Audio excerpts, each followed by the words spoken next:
আজকে রান্না করব লতি পাতুরি। কাঁকরোল দিয়ে লতি পাতুরি খেতে কিন্তু খুবই ভালো লাগে। দেখো একটা বাটিতে আমি গরম জল করতে বসিয়ে দিয়েছি, জলটা ফুটে গেছে। এখানে আমি অল্প পরিমাণে নুন দিয়ে দেব। নুন দিয়ে কেটে রাখা লতিগুলো দিয়ে 2 মিনিট ভাপিয়ে নেব।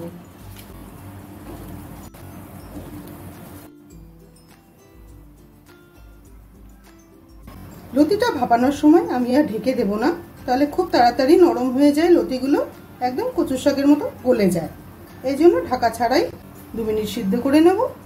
লতি পাতুরি বানাবার জন্য এখানে একটা মশলা করে নেব।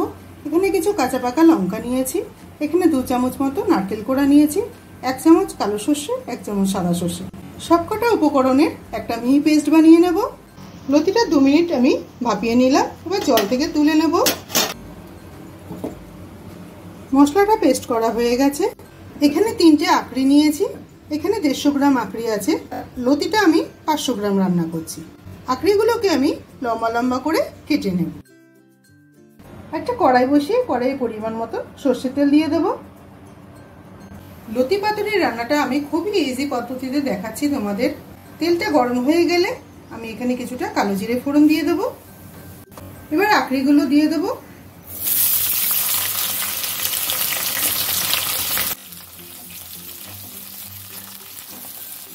আখড়িগুলো 2 মিনিট একটু ভাজা করে নিলাম। এবার এর মধ্যে সিদ্ধ করে নেওয়া লতিগুলো দিয়ে দেব।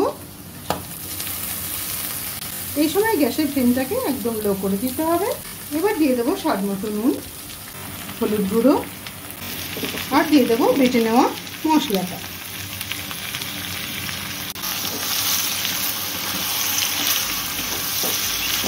গ্যাসের ফ্লেমটাকে কিন্তু কমিয়েই রান্নাটা করতে হবে, বাড়িয়ে দেওয়া যাবে না।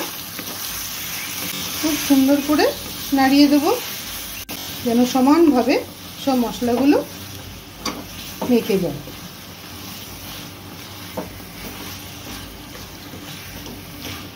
গ্রাইন্ডারটা ধুয়ে বাকি জলটা দিয়ে দিলাম, অনেকটা মশলাই লেগেছিল। উপর থেকে দিয়ে দেবো কিছু গোটা কাঁচা পাকা লঙ্কা। ঢাকা দিয়ে দেবো 2 মিনিটের জন্য।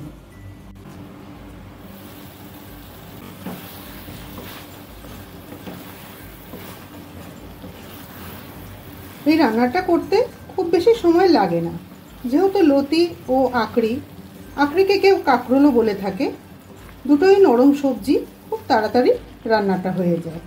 2 মিনিটের জন্য ঢেকে দিয়েছিলাম, আবার মধ্যখানে একবার নাড়া দিয়ে দিলাম, আবার 2 মিনিটের জন্য ঢেকে দেব।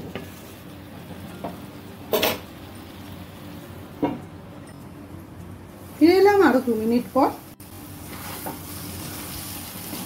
রান্নাটা প্রায় আমার কমপ্লিট হয়েই এসেছে। দেখো যেইটুকুনি জল আমি দিয়েছিলাম মিক্সি গ্রাইন্ডারটা ধুয়ে, সে জলটা পুরোটাই টেনে গেছে। আখড়িটাও একদম সুন্দর সিদ্ধ হয়ে গেছে। যখন জলটা পুরোটাই টেনে যাবে তখন এর মধ্যে দিয়ে দেবো 1 চামচ সর্ষের তেল। পাতুড়া রান্নাতে কিন্তু এই সর্ষের তেলটা নামাবার আগে দিতেই হবে, তাহলে পাতুড়ার যে টেস্টটা খুবই সুন্দর লাগে। কাঁচা তেলটা দিয়ে আমি গ্যাসের ফ্লেমটাকে বন্ধ করে 2 মিনিটের জন্য স্টিমে রেখে দেব। গ্যাসের ফ্লেমটাকে বন্ধ করে দিয়ে 1 চামচ আমি সর্ষের তেল দিয়েছিলাম, দিয়ে 1 মিনিটের জন্য ঢাকা দিয়ে রেখেছিলাম। তৈরি হয়ে গেল লতি পাতুড়া। গরম ভাতে যদি প্রথম পাতে এইরকম একটা তরকারি থাকে লতি পাতুড়ার, তাহলে দারুণ লাগবে, অন্য কোনো তরকারির আর প্রয়োজন হবে না।